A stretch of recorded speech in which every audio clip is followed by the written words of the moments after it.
في سباقي وبحثي المحموم لحتى لاقي طريقة يقدر الإنسان يريح دماغه شوي من الأوفر ثينكينج، من التفكير الزائد والإرهاق الدماغي وضبابية الدماغ.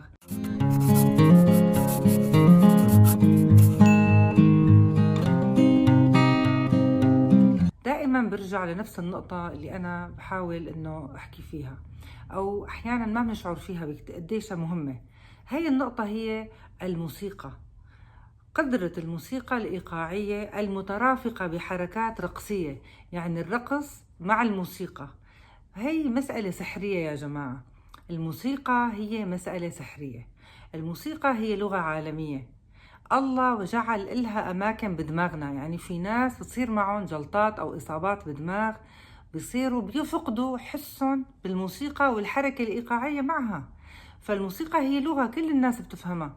يعني ممكن نحط موسيقى فرحة يفرحوا القاعدين، موسيقى حزينة يحزنوا القاعدين، موسيقى راقية كلهم يشعروا بالسمو ويطلعوا هيك عندهم شعور سماوي جميل، وهكذا.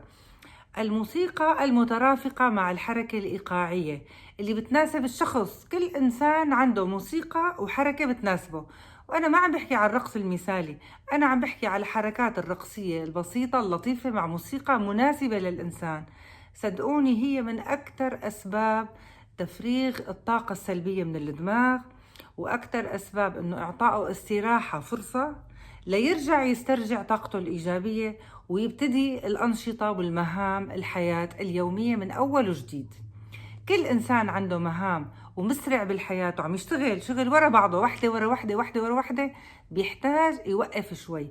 أفضل طريقة إنه نحن نعمل بلوك لسمعنا ونظرنا وجسدنا وحركاتنا وكل حواسنا بالموسيقى والحركة الإيقاعية، لأنه هي فعلا بتشغل كل الحواس وحتى مصادر الدماغ، مراكز الدماغ اللي بتعطي أوامر حركية والتوازن الحركي، وبتشغل الروح حتى. فجربوها بتلاقوها شغلة كتير مفيدة. أنا حصلت على فيديو عند مريض كان عنده مرض اسمه سيرفايكال ديستونيا، كتير مزعجة وحالة عصبية مزعجة وعلاجها معقد، يعني نوع من توتر بعضلات الرقبة وحركات لا إرادية بالرقبة. هذا الإنسان ما قدر يتخلص منها إلا لما التزم مع مدرب رقص إيقاعي مع موسيقى، وصار هو يعمل الحركات بالبيت ولحتى شفي بشكل كامل. لحط لكم الرابط تبع هذا الشخص مشان تشوفوا شو صار معه. أهلا وسهلا فيكم، كانت معكم الدكتورة منال الفحام. So my name is Federico Beatty, and I'm here today to talk about a movement disorder, my movement disorder, but also about two men and the huge impact they had on my life. You know, when Tiziano Terzani, one of our greatest journalists, was diagnosed with cancer, he wrote that the distance that is created between the affected and the healthy sometimes puts relationships to the test. Because sickness breaks an order, and the logic and the priorities of a healthy person become absurd, irrelevant, and sometimes even offensive. So today with you, because when we get to talk about diseases, there's always this huge gap between the talker, the affected, and the audience. Because as much as sympathetic as you could be, it's always hard to understand. You would say, poor guy, I'm really sorry for him, but it's really hard to understand what a person is feeling. So today, I'd like to at least try to fill this gap. And to fill this gap, I'm gonna need your participation. I'd like everybody to stand up, please. Alzatevi. Push gently but firmly the head on your right, of the person on your right, very strongly. Let's stay like this for 5 seconds. 5. Just try to imagine that now you've just lost control over your neck, that as much as you want to move your neck, you just can't. So let's count.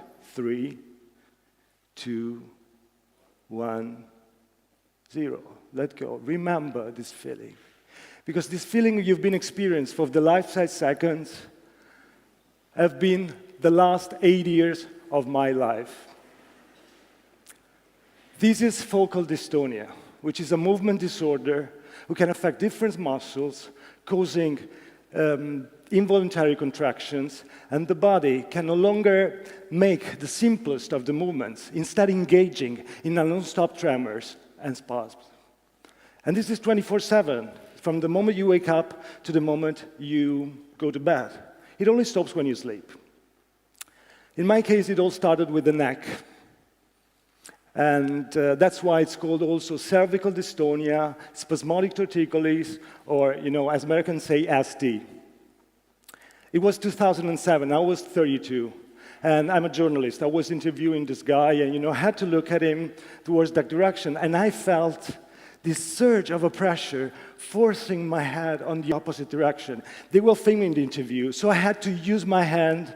Can you imagine how relaxing this interview was? I had to use my hands just to stop it. They were the longest 20 minutes of my life. Imagine, the feeling I asked you to feel before. 20 minutes. I was so scared. But when I got home, I just thought, maybe it's just stress. You work too much, you need some rest. It's anxiety. So the symptoms evolved, and what it was a stiffness in my neck began a twitching, a constant twitching.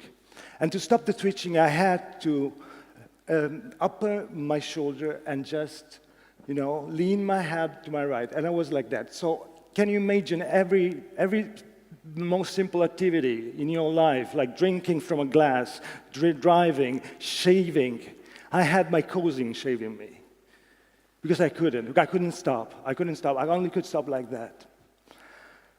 So when I was diagnosed, at the end, I knew that it was something serious, that it was cervical dystonia that I was facing. And the doctors just told me that I had three options. Botox injections to paralyze the muscles, drugs to relax me, and ultimately a brain surgery that would electrostimulate the part of my brain in charge in conditions like mine. They had to open my skull, put some wires on it, connect it to a battery, and that will electrostimulate my condition. But I kept saying no, because I was afraid that the wiring of my brain would have set a path of no return. I couldn't believe that I had lost so much connection with my brain, with my body. I couldn't believe it. And actually the surgery, they told me that I could have gone better 40, maybe 50, maybe 70%, and there's always a risk with surgeries. So I kept saying no. And it takes a man. It can take only a man when you're fragile, when you're weak, when you're powerless, to take away all your energy again and to make you feel worse. And this person to me was this particular doctor who told me, Mr. Beatty, if you don't have the surgery, you're not going to walk again. But in spite of his assumption, he said that my destiny was written. My destiny was written to him. But I kept saying no, maybe because I'm a coward, maybe because I'm a stubborn person, but I thought that I shouldn't have had that surgery. So I kept trying Botox, I kept trying things, but nothing was working for me. And actually, I was getting better, I guess getting worse. Maybe the doctor was right, because my walking, my dystonia from the neck had reached my back, and I had to lean like that in order to walk. And it was getting impossible to walk. Walking few meters, I can't believe you, felt like a marathon. And until 32, I was a perfect, healthy person. I was desperate. I was depressed. I didn't know what to do. And that's when I came across another man. And this man, because if it takes a man to take away all your energy, it can take another man to give it back to you. And this is what Joaquin Farias was to me, the person who talked on the stage just right before me. I read his book, and he was retraining people affected by movement disorder with a new rehabilitation technique based on a principle that is known, that the brain is plastic, that even if it forgets the simplest of the movements, it can be taught again. It can be taught again. Sorry, English. So I went to see him in Toronto. And he was there. And we spent 6 weeks together there, building a routine of exercise that was tailored on my condition. You know, the movement was the key. Relaxing, straightening the muscles that I wasn't using, because it wasn't only that I was using some muscles too much, it was that I wasn't using others at all. So the other muscles were collapsing. So we had to strengthen other parts. But, you know, retraining a brain that has decided to work, to torture your body for 7 years is not an easy task. And I'd like to show you in 2 minutes what we did. 1, 2, 3, 4, 5, 6, 7 y 8. 7, 6, 5, 4, 3, 2 y 1. Vamos allá. Y aguanta, 10 segundos, cuenta. 1, 2, 3, 4, 5, 6, 7, 8, 9, 10. 10.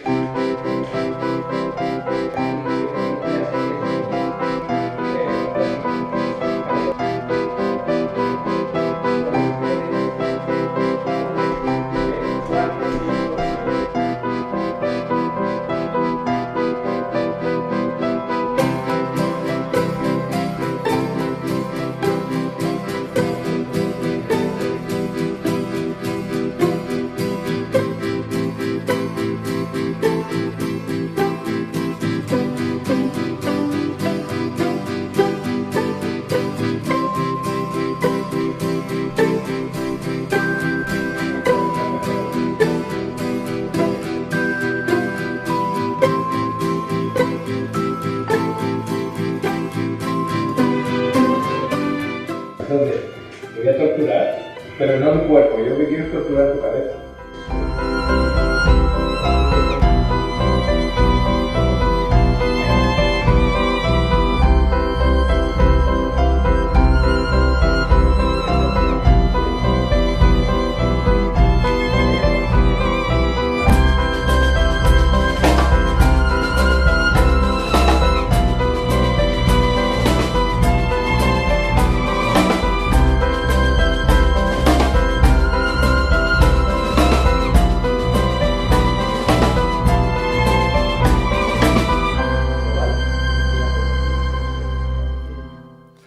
So in those days, I learned, or better relearned, how to be in charge of my body again, a little bit. I learned to lower my shoulder. I made this, that it might look very simple to you, but I wasn't able to do this for 7 years. But, you know, and because a person affected by a movement disorder, it's so hard for a person like that to bring your body towards a certain direction, and sometimes you just give up. For example, to me, it was impossible to look at that side, and so you just give up, you don't do it anymore. And only being asked to do that with a joking approach, it made me feel that I could do it. And maybe I could do it for a second, and that second became 2, and then 3, and then 4, and then I could do it. But there was something more that might be unique, that might be absolutely underestimated by anybody. And that something can be revolutionary, extraordinary. And my something was this. I was just walking. With my headphones on. So there was Vogue playing, you know, Vogue, the hit from the 90s. And as I followed the beat, the music, I realized that my walking was better. The day after, I told Joaquin, you know, I made this movie. I wanted to show him. So I got home, I just filmed myself dancing, and I showed it to him. And he was like, oh my God, this is your treatment. This is your treatment. I mean, you are another person while you dance.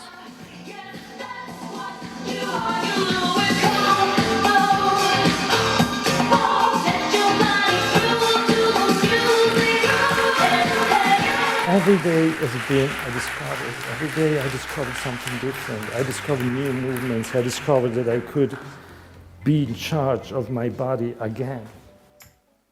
So dancing, you know, I needed to share this discovery, this experience, Not only for me, not only to give hope, but to make people understand that when nothing seems wrong, maybe another path is there for you and is inside of you. What I mean to say is that this is not about, getting people to dance, because there are professional dancers, much better than me, that are affected by dystonia. This is to give space to what naturally can reduce your symptoms. But the answer to this video was overwhelming. This video was published by the Global Mail, which is a Canadian newspaper, one of the most important ones, and got more than 2 million views. And you know why? I wish it was because I'm a great dancer, but I don't think so. I think that this video not only gave hope, but revealed a hidden pain, a denied pain. Because people with movement disorder, like dystonic people, you get to see your neurologist every 3 months, normally. You get your botox injections or your drugs. You go home and you just hope that that is the right time. And sometimes it works fine. For many people it works fine, but sometimes it doesn't. So I needed to find another path, and I think that I found it with Joaquin. So today I'm just saying that, I'm going to exercise, I'm going to dance as much as I can, but still I want to say that what doctors proposed me once is not wrong or unacceptable. I just wonder how powerful it could be if we managed to combine medicine, science, this new approach, if we had the time, the resources, the will, the strength to listen to a human being in his own wholeness, in his little but big thing, as dancing is to me. Because, I think that we only have 2 choices here, as Italo Calvino said. That the hell of the living, and it's not something that will be.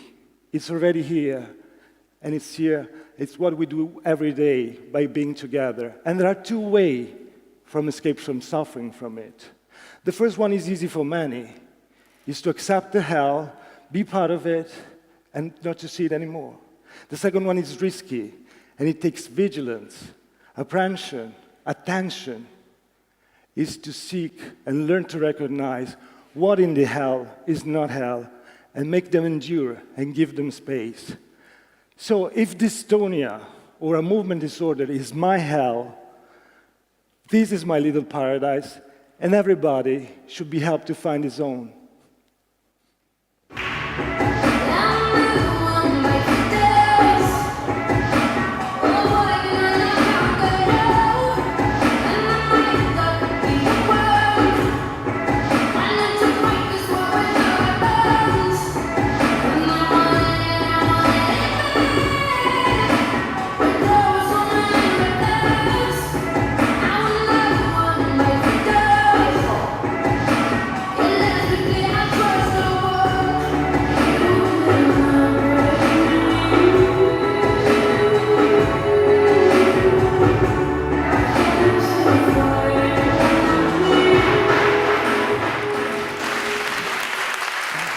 Now, it would be great.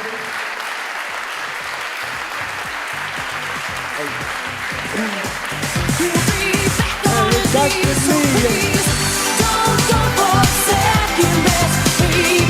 Put your love to the test. You know you got to make him express how he feels. And baby, then you know your love is real. Express yourself. You've got to make it. Express yourself. Hey, hey, hey, hey. So if you want it right now, make it show you how. Express what you got. Feeling ready or not. Express yourself. Thank you so much.